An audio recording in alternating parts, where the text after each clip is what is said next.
Oh.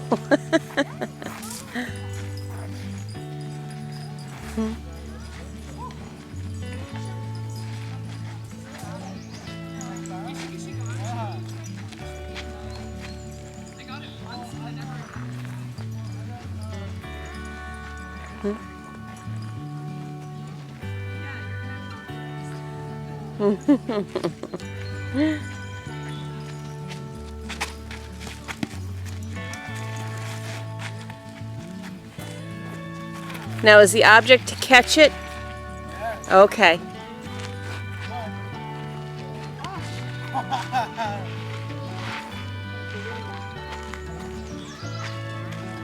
Oh.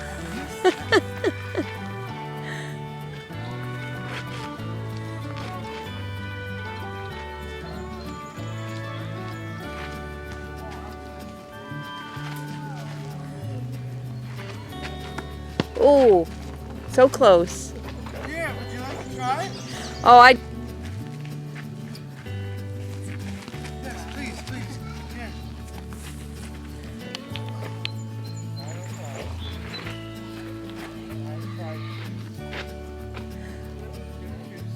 Here.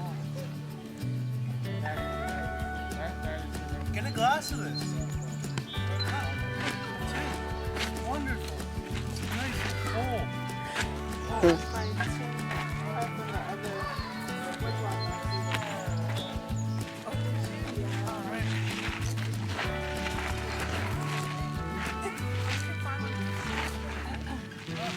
Remember, it's up. Like you bring it up.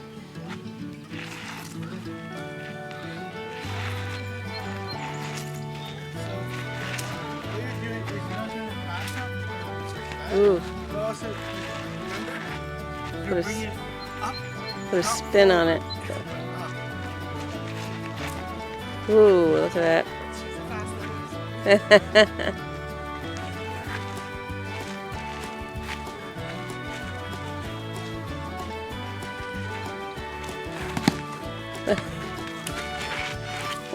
Oh, there she goes.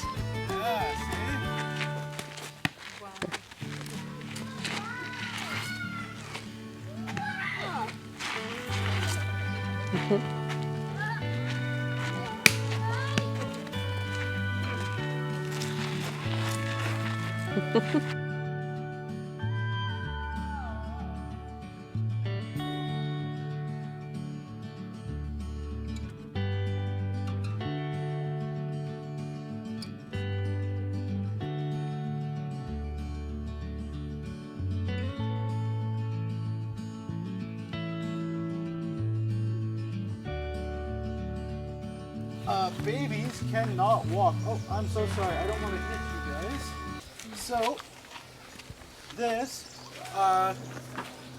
here, would you like to demonstrate, madam? So this string would be put on her forehead, and her baby would be carried upon her back. Now, contrary to what you might believe, it is actually pretty good because what it does is it forces weight on your center of gravity instead of your neck. Okay. Yeah. Now, the reason that we would put babies inside one of these is so that they don't fuss around or try and get away while we're walking. But also, let's say that I'm in the bush, right? And I'm picking berries. Usually, I'll have my child sitting there watching me do my work while I'm picking berries. That way, by the time she gets out of that thing, she wants to do what I'm doing, and she'll already know how to. Well, let's say that I'm picking berries a little too far, and this thing just happens to tip over. So that bar there is there so that the baby doesn't actually get hurt. Another thing that it does is, let's say it's a hot day like today, right? And I want to give my baby some shade. I will put a blanket over top of that, and then my baby has some shade. But also, what it does is when we're walking, that keeps my baby from having branches smack in its face. Yeah. And what was it called? A Tikanagan. Tikanagan. Mm-hmm. And actually, some of the voyageurs have adopted this technology into how they carry fur packs.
There was no blotting of the ink. It was just that iron that was being copied over to the next piece of paper.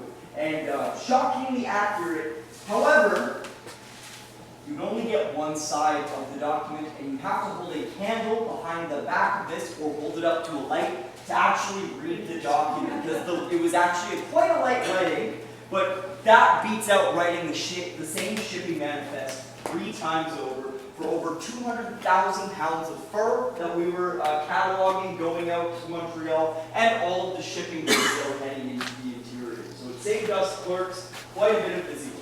And it looks like you can carry this, right? Exactly. So this is actually considered a portable copying machine. So we can bring it over to the counting house where we would have 4 of these machines. No electricity, no.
so maybe it's another one that could be kind of different. Oh, sorry. You're fine. You're fine. You're all right.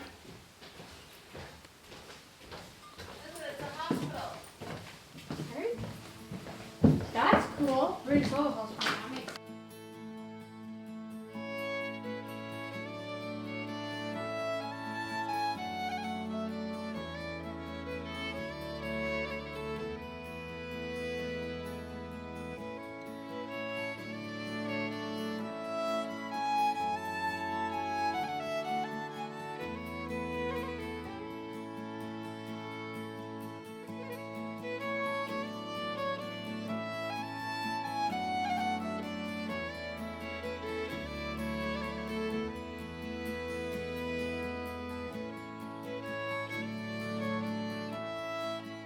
Cargo.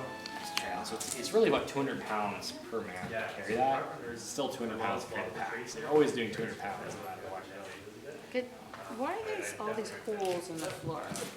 Oh, so if you look over at the way they built this canoe, you put pegs on the floor to make out your shape. So this has enough to make like small canoes, a large non-canoe. That one is just for hunters' canoes. Okay. Oh, so this is where you put the pegs in. You put the pegs in, then you fold the bark up along the pegs to kind of help shape it until you've sewn it together. Learning how to use a tool. Oh, So there's no. That's funny. What's this thing for? This is a shave horse. What you do is you sit on it, you clamp it down with your foot, and then it doesn't move anywhere. So if you're carving on here, it's like a vise, but you have to, like, it's easier to like flip wood around and move it. And it holds it. So like shape it the way you want it shaped. It's pretty cool. And you may have already said why. What is the paintings that are on the ends? Oh, no, I didn't mention that yet. Paintings. So the white design is kind of just like the common design of canoes. It's kind of just picked up. Started with indigenous people painting their canoes. All companies' canoes will have NWC on them. Just kind of distinguish like from Hudson's Bay canoe, for example. And then the different paintings, kind of just to show off like your brigade. Like you want your canoes to look nice. You want maybe some brigades to like they all put the same painting on theirs. And so some canoes will paint it all the way across too. I mean, like you want your canoe to look nice. You're using it for months at a time. Some have more significance. Like some might be like an actual like, cultural symbol. A lot of French Canadians like to put like certain crosses and stuff. On the canoes, the different indigenous paintings would have different artwork and stuff like that. So it means something different to every single person. That's kind of what I'm trying to say. And how long would one of these canoes last? That's a good question. This one here, the North Canoe, about 3 years. Wow. The Montreal Canoe, about 1 season, so 1 summer. Wow. And it's scrapped. One's there and one's back. Yeah. Well, I guess one's here and back. Yeah, that's what I mean. Like, Yeah. They start in Montreal, Yeah. come here, and they go back and they're scrapped. that's it. Yeah. Wow. Is the hull only birch bark? Or is There's there... also cedar. Look at the top one up there. There's cedar sheeting that runs horizontal, and there's cedar rib, rib cage that runs kind of vertically along. Yeah, the cedar strip are kind of such support. The ribs and the birch bark are really what's kind of holding it together. Sheeting's just there so you don't step through and crack the bark. Pretty cool. The only kind of hard, you actually don't really ever see any hardwood in the canoe. Only time you would is like on the actual cross beams, the thwarts. You want those to be strong because actually they're so tight they're actually pushing the canoe, or actually it's pulling the canoe together. Because you lash with rawhide, so the rawhide tightens as it dries and it pulls it into that cross beam. So that cross beam there, being there pulls the canoe together. So you could use really anything. Black ash is the most common though, but sometimes like birch, pine is used. Okay. Pretty cool. Well, thank you. You're welcome.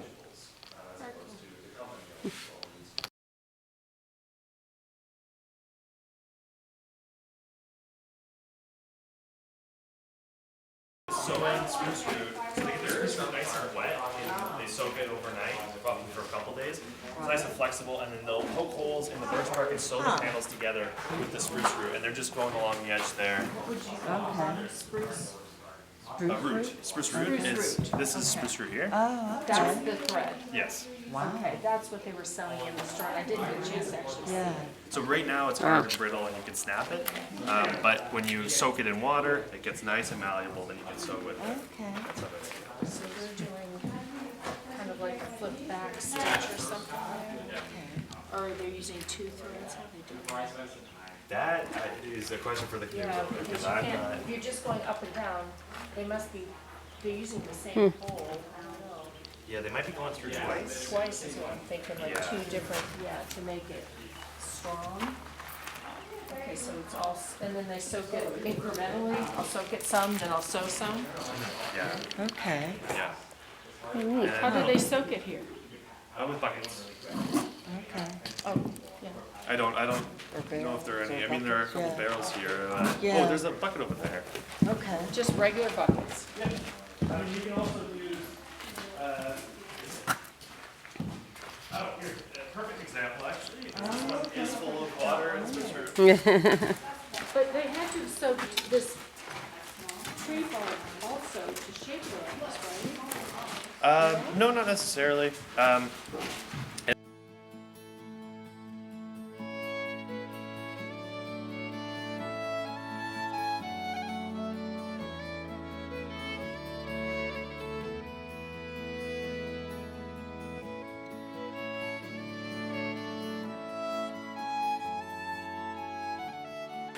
Did you, sorry Anna, did you put the bread next door by any chance? Okay, good. Would you like me to bring it back? Oh no, that's all good. I mean, it was made in there, might as well stay in there, I suppose. Okay. Well, welcome to our kitchen, folks. Have you by any chance had a moment to step inside our great hall? Yes. All right, good. Yes. So you know that that's where all of the gentlemen will be dining during rendezvous. So there'll be about 80 or so of them who will be dining up in there. So all of their meals are coming from this kitchen.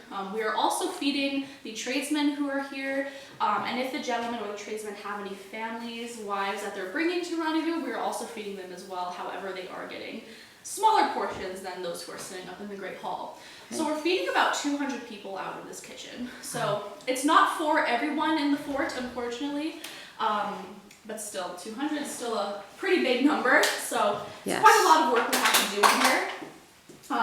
We are essentially in here sunrise till sunset, and we're making 3 meals a day for everyone who is eating out of this kitchen. So we're starting at 7 a.m. with breakfast, and we're serving things like, well, breakfast foods that you folks would be eating modernly, so things like eggs, bacon, toast, waffles, pancakes, things like that. And then of course those who are, good day Nancy, and then of course those who are dining in the Great Hall, they also get the luxury of having coffee, so they're having coffee as well. And we're also making about 80 loaves of bread a day, so they're getting bread with every meal essentially. But our biggest meal of the day is our midday meal, and that's starting at around 2. Is it okay if I sit? Oh, of course, feel free. So our midday meal is starting at around 2, and it's ending at around 5. So it's quite a large, grand meal. It's taking about 3 hours for them to complete. Wow. And we're making them about 7 to 10 courses, so quite a lot of food. And they're eating things like large cuts of meat, small cuts of meat. We have 2 soup basins over there where we're making 2 different types of soups. We're also making them salads and other various side dishes, like pies, for instance. Okay. We are also feeding Scottish gentlemen primarily, so we're making a lot of Scottish dishes and European dishes in here. Particular favorites of the gentlemen are things like haggis, clapshot, those Scottish dishes that remind them of home a little bit. A lot of these gentlemen are coming from posts in the interior, their respective posts in the interior, where they're surviving off of they're surviving in the winter off of salted fish and potatoes, essentially. So rendezvous is an excellent opportunity for them to come and get a nicer meal, something that reminds them of home a little bit. Now we've heard a lot of the word rendezvous. Is that a special event that happens? Oh yes. Okay. So rendezvous is essentially why this fort is here. It happens. We're seeing a lot of people come in because it's the 2nd of July, and so it takes place over the course of July, and so it happens annually, and it's a time for people to come here. We're seeing about 1,000 people coming here annually. Wow. And of course it's a good event because we have our Montreal voyageurs who are coming in with all the European trade goods, which need to go out to the posts in the interior to be traded with indigenous peoples out there for furs. And then of course we have our wintering voyageurs who are at these posts in the interior who are coming in with the furs, because then those need to go out and to Montreal in order to be shipped off to London, right? So because we have so many posts out in the interior, and Montreal is quite a trip. Of course, one of our furthest departments is at the Athabasca, and that's about a 3-month canoe trip. So you can imagine then that taking all these goods from one place to the other is quite long. So you wouldn't be able to make that round trip before the rivers froze, right? Otherwise you'd be stuck. So that's why Rendezvous is perfect, because it cuts the travel time in half, and so these goods can come, and then everyone can take them to their respective places before the rivers freeze over, and so that business can continue running. So it's very effective. So it's primarily for that, but it's also a really good time for, like I said before, for people to come together, especially all these gentlemen who are sitting up in the Great Hall, haven't seen each other over the winter because they can't really move anywhere, because winters do get very, very harsh up here. So they're in there, they can discuss business, they can catch up. And I mean, everyone else too can also come together, celebrate a little bit. So it is primarily for business, but a good way to reunite with friends and family. Nice. So, yes. But you folks are more than welcome to take a look around our kitchen. Okay. If you have any questions at all, I'm here. And what are we building? What are we making? So we had some sweet egg pie here, which I believe is kind of finished up now. I mean, it does sound a bit interesting, sweet egg pie. It's essentially just a pie where you put in a bunch of hard-boiled eggs, currants, lots of sugar, butter, things like that. And it's like a dessert pie. And it's actually, you'd be surprised, it's not that bad. It's actually quite good. It's a very interesting recipe. But yes, I mean, of course, the gentlemen do very much like that. So we are making that for their dessert a lot of the time. Nice.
Fort William Goal Prison.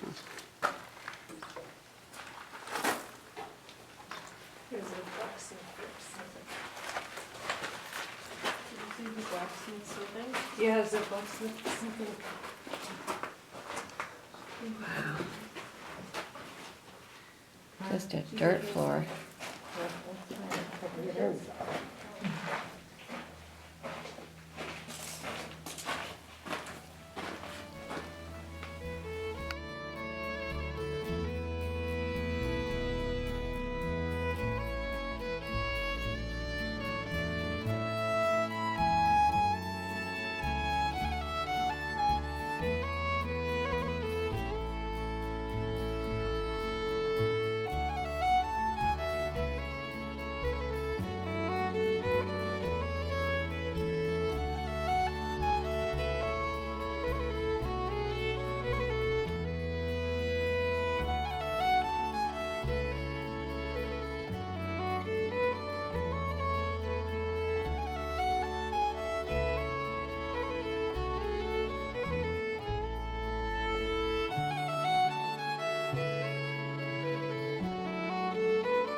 Thunder Bay Lookout.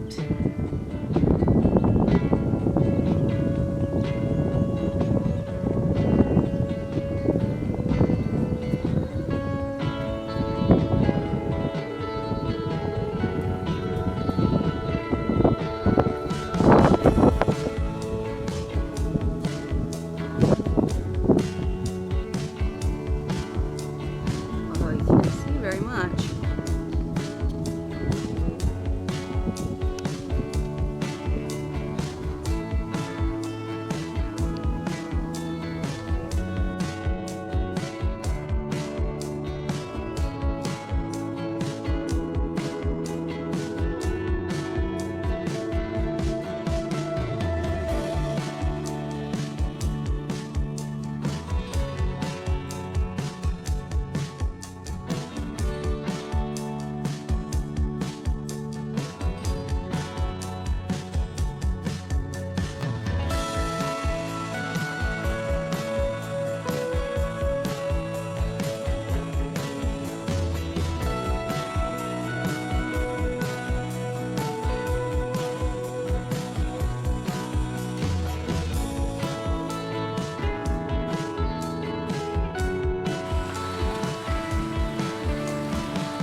rolling.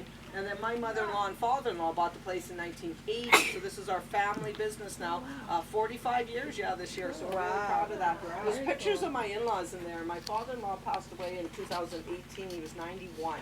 When he was 89, he was still running the backhoe and the loader up here. We were all Thunder Bay people, but he came in and, I'm going to work. He loved it up here. So we're here, but we're only here seasonal for obvious reasons, I think. But January 1st, October 1st, we don't work here in the winter time. We have no power lines coming in here either. We have a generator powering that store, and our pause machine, thank God that works half to 99% of the time anyway. Otherwise, we have that old ching-ching pig. Remember that? Yeah. But anyways. At least you have a backup. Well, we have a little debit. Yeah, a lot of people don't.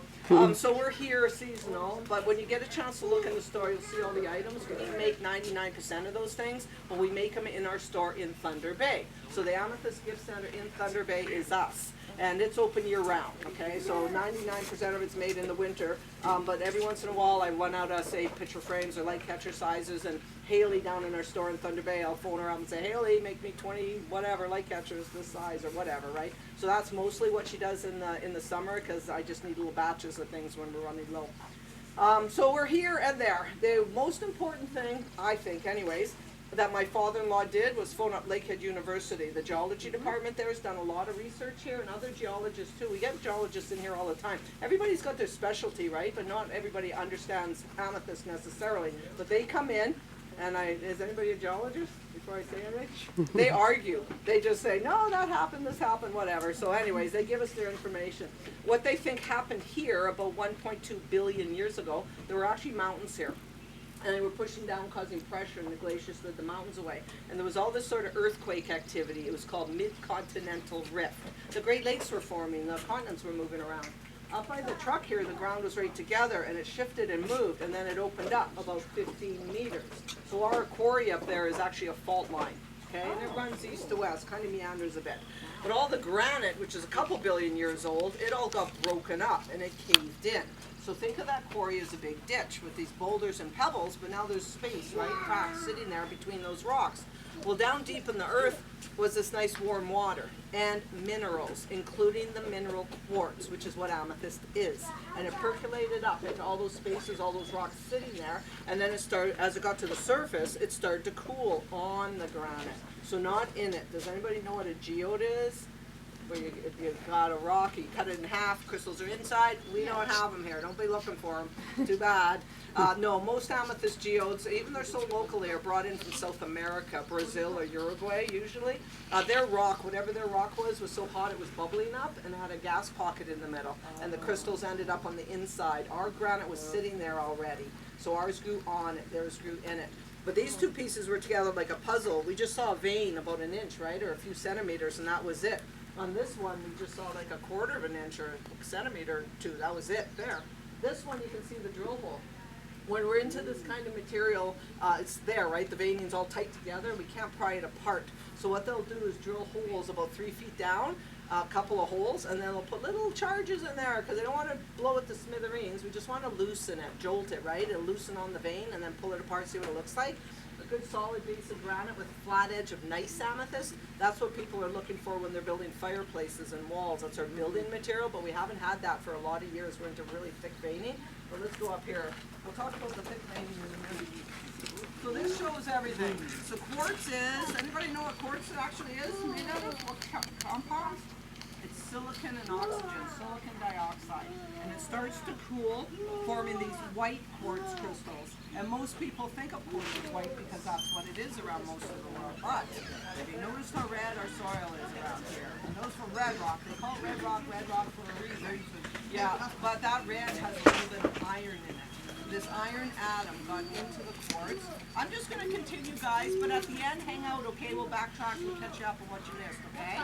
So this iron atom got into the quartz. It was actually moving around in there, and it created what they call a color center, or a color trap.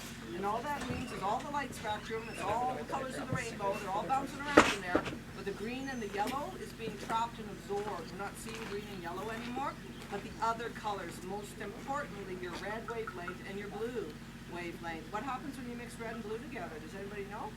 Red and blue makes purple. I know, I always ask you guys, because adults, unless they're artists or something, completely forget.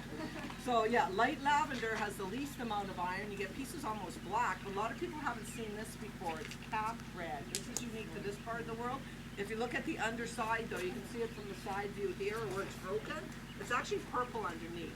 Now red is just a little bit of extra iron. When it finished forming, picked it up, capped it red. And this is natural. We haven't shined this or done anything to this. This came out of the ground just like that. It was very clean quartz when it was forming. We wish it all came out like that though. That would be amazing, but it doesn't. A lot of times stuff goes on top of it. This one's kind of rusty, so lots of stuff can happen. And you see all these wonderful broken points here? This was perfect at one time. We had a lady out here pounding on this, trying to break them off, and it just smashes it. So that's, again, we don't allow that. It just wrecks the pieces, plus we don't want it in your eyes or cut your fingers and stuff. So even a diamond, there's a Mohs scale of hardness, right? It's the Mohs scale. A 10 is diamond's the hardest. Amethyst is about a 6/8. But even a diamond, if you put it down and whack it with a hammer, it's going to shatter. The harder something is, actually, the more pieces it breaks into. So no pounding. Every amethyst crystal, no matter what size it is, always 6 sides. It's just hexagonal. It's just the way it grows. Sugar has its own shape, salt has its own shape, amethyst 6-sided. So it grows in that veining. So we talked about that already, but the granite was sitting there. Crystals are growing and growing. They run out of room. It fuses together, forming a vein. These crystals are kind of in there, but you just can't get them apart anymore to look like this. They're all stuck together. So the veins open up. You get all these pieces and parts, all that tumbling material, all various sizes of it. It's not broken out here, okay? Some people say it's all broken. No, it's not. 99% of our stuff is coming out of veining, so it's all loose material, right? Pieces and parts. We get lucky sometimes. We get pieces like this. And all that means is the granite was sitting there and there was enough room, the crystals grew and they finished growing before they ran into each other. And that space in between is called a vug, V-U-G. So veins and vugs here, not the geodes. Now the veining here is about 5-6 centimeters or a couple inches or so. But the last 7-8 years, we're just starting to get out of it actually, but meters, feet wide. So this came out about 7 years ago. But look at the size of crystals around before. I used to go straight down, and they really couldn't get vehicles up there and stuff. So what they used to do though, would blast through things, big chunks, all these old trucks, you passed a few on the way in, they'd load them up, they'd take them down to the West Loon, the train depot down there, and they'd load it in box cars and would go all over North America. So they went through probably about 3/4 of this that quickly in 20 years. And now the last 45 years, we've gone maybe 3 passes, so maybe about 12 feet or so down.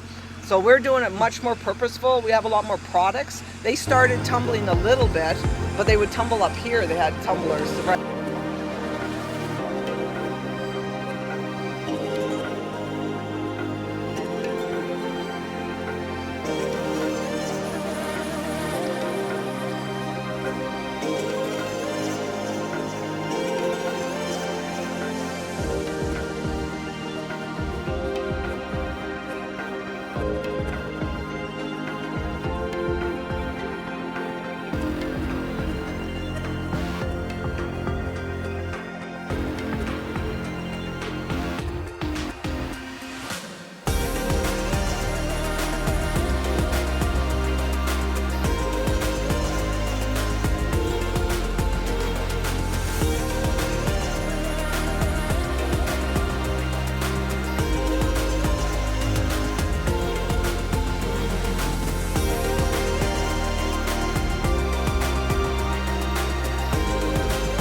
Wilmette Canyon.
Beach, the marathon.